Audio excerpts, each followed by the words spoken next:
Thank you for taking the question, Mayor Johnson. Of course. My question is about bonds and debt. There's been a lot of discussion about that from the CPS level as well as the city level. Are you concerned at all about what that might have, like an impact on its rating or the outlook for the city or CPS?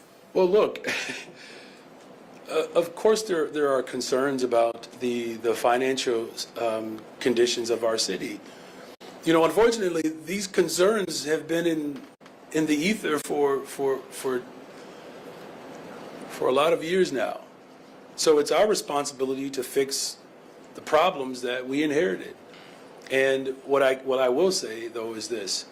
I made a commitment to make sure that we're going to invest in our children and we're going to invest in the classroom. We're going to make sure that there are social workers and counselors, that there are special education services that are available to families. But we're also going to make sure that we're going to continue to grow our youth employment and workforce development. These are things that just cannot wait. And so we're looking at all options to ensure that we present a balanced budget, but a budget that doesn't cut critical services. Closing of schools, you all, is not an option. Firing women is just not an option, you know, and particularly for our public schools. And that has been the vision that people have had in this city for so long, that apparently there are individuals who think that the status quo is acceptable.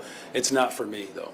But are you concerned about the credit outlook or the rating, given that? What I'm concerned about is that we have families like mine that cannot find a school in their neighborhood that meets all of their needs. I mean, you tell me. You tell me. Is it okay, and not you in particular, but just society as a whole, is it okay that brown and black children continue to lose? Not for me. I'm the first mayor in the history of Chicago to actually send kids to the public schools. Look, I taught at Jenner Academy in Cabrini Green, you all, and when a school was closed on the other side of Division, it was a nightmare for an entire school year. Crossing gang territory or just territories that have been sort of, you know, characterized by one particular group over the other. You know, from the school closings in 2013, I've expressed this before, you all, there were 1,100 students that we never found, that were all black, by the way. You know, where schools have been closed, population loss is almost 10% in those various communities. And so part of our redevelopment is to make sure that families don't, you know, have to suffer and get forced out of the city. But also, more importantly, that we want to make sure that every single child has access to a fully funded neighborhood school. That's what I said I was going to fight for, and that's the fight that I'm having. And listen, I will fight anybody. I will fight anyone who stands in the way of my administration standing up and investing in our children. I don't care who you are. I'm going to take you on. This is for the Corporation Council. The City Council, they've pointed to a state statute that they argue would give them the ability to issue subpoenas. The statute says the corporate authorities may investigate the enforcement of the municipal ordinances, rules, and regulations, and the action, conduct, and efficiency of all officers, agents, and employees of the municipality. Do you believe that the City Council has subpoena authority under that specific provision under state law? Just want to make sure we're clear. Mary Richardson Laurie is her name, okay? All right, thank you. Mary Richardson Laurie. As I noted earlier, they're referencing a state statute. That state statute, to the extent it has application, is within the confines of this governing body, the city government. That's a different agency. They simply don't have subpoena authority relative to said agency, and I'm happy to have a specific conversation with any alderman to ensure they have a better understanding of both the law and what opportunity they do or don't have with respect to that subject. So they would be able to issue subpoenas within the realm of city councilors, city officers, but not CPS. It has, that's a different agency. It has its own separate governed body with its own separate rules. They cannot, they are not the legislative body over or the Board of Education or those people who are employed by CPS. And do you know just if the City Council has ever issued subpoenas under that provision? I don't know if they've issued it under that provision, but we certainly have historically had an issue with respect to specific set of facts around a city employee. It was a very limited set of facts, but again, it wouldn't have applied in an instance of a separate agency. Thank you. Thank you, Mary. Hi, Mayor. Thanks for taking Hi, questions. you're welcome, of course. Wanted to ask about your trip to London this week. Is there an itinerary set? Can you tell us who you'll be talking to, what you'll be doing, and who's paying for that trip? Yeah, so World Business Chicago, and we'll get the itinerary to you. Look, the goal is, look, we are an international city. So mayors have all taken international trips around the globe. I'm not the first mayor to do that, okay? And so the goal is to continue to do the work that I've been doing for the last 15, 16, almost 17 months now. Is to continue to attract businesses to Chicago. There's a strong relationship between Chicago and London, as there is a strong relationship internationally between, America and England, Great Britain, the United States of America. This relationship is fortified through strong relationships with cities. Look, the NFL obviously is growing its brand internationally as well. During the DNC, we spoke to 3 Chinese companies that we're trying to attract here, 2,500 jobs. So but we're happy to get you the specific itinerary of the individuals that we'll be speaking with. But it's all centered around economic development and my vision to invest in our young people, workforce development, housing, transportation, the whole giddy up.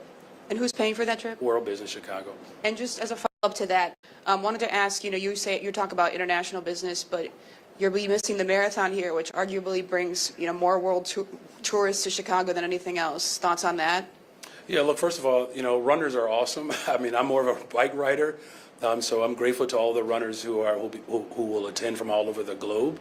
And I really wish I could attend every single event. I wish I could. I've been invited to scores of events that unfortunately I'm not able to attend all of them. In fact, we have a full force of government that represents me at a variety of events. In many cases too, though, and not that I'm complaining, I'm not always able to attend all of my children's events either. And that's, something I know that every single parent deals with, but thank God for my wife and my mother-in-law who can represent me when I'm not able to attend a soccer game or report card pickup. But the city of Chicago will be represented by my leadership. And again, I really wish I can attend all the events that I'm invited to. It's just the schedule is that's not possible when you're one mayor, when you're one person. You understand that, right? Okay, thank you. Hey, Mayor, fellow bike rider. That's right. The CTU called for all TIFs to be taken down as soon as possible and on a much faster timeline than you have generally proposed. They say that'll free up $1 billion for the school district. With that in mind, do you stand by your plans to use the LaSalle Street TIF to create new housing here? And what do you think about the CTU's TIF proposal? Well, I haven't seen their proposal, so I will say this. This is, look, the CTU's proposals, as well as other labor groups or businesses who put forth proposals for revenue. Of course, we'll sit down and listen to people and, talk through the ramifications of them. But what I have been very clear about is that the TIF surplus that belongs to the particular taxing bodies, that I'm still very much committed to ensuring that those surpluses reach our classroom. Do you think that TIFs play an important role in the next 4 to 10 years? Well, I mean, they do. I mean, this was the whole point of our 1.25 issuance of the bond. There's expiration in spaces that will allow us to pay the bond back, but there are also places where TIFs do exist that still meet the original purpose that Mayor Harold Washington in particular had designed. But at least based upon the evidence that's in front of you, that unlike other administrations, we have made a very strong, coherent commitment to reimagining how TIFs can be distributed, but more importantly, coming up with more of an equitable system where TIF dollars can actually reach the very neighborhoods in which they were purposed to do. That's why, again, this $1.25 billion investment for housing and economic development, the highest investment, the largest in the history of Chicago, is why we put that forward. Thank you for that question, and good luck out there on your bike. Be safe. Good afternoon, Mayor. Good afternoon. Are you surprised by some of the opposition and criticism you're getting from your fellow progressives? And should you do more to repair that relationship, given the common ground you already share? Well, I will say nothing surprises me. I mean, this is Chicago politics, you all. This is par for the course. It's nothing, that we can't handle. My agenda to invest in people continues to move forward. That's the most important thing right now. I made commitments on the campaign, and I'm keeping them. Now, look, I know that there are people who are not accustomed to a politician giving their word and keeping it, but we said we're going to invest in people. And that's the important element here. Look, if there was, a perfect way to solve all of our problems, perhaps, life would be crystal stairs for many people, but that's not reality. So I'm going to continue to engage and talk to people to ensure that the agenda that we put forward to invest in people across the city, that continues to manifest. But did you imagine that more of the Progressive Caucus at the grassroots coalition that got you here would be standing with you with your agenda the whole time? Our entire agenda has moved. Paid time off, the abolishing of subminimum wage, passing, the ballot referendum to get the question on the ballot around bringing Chicago home. But I really wish, we were able to have that revenue right now. Because there's a real housing crisis in Chicago. That's what we told people. Corporate interest and greed, got in the way of that, but our fight isn't over. I wish we would have passed the progressive income tax that we tried to do statewide. But what I can say is that our full agenda to transform this city has not been interrupted. But I will say this last part, though, is that if I were behaving in status quo, things would seemingly feel steady, but it would be a steady path down destruction. We're turning this ship around, you all. I promised I was going to do that. And so as we turn this ship around, it's going to make people a little bit uncomfortable. Being a bold, progressive leader in this moment is something that this city's been waiting on for 40 years. I'm here now.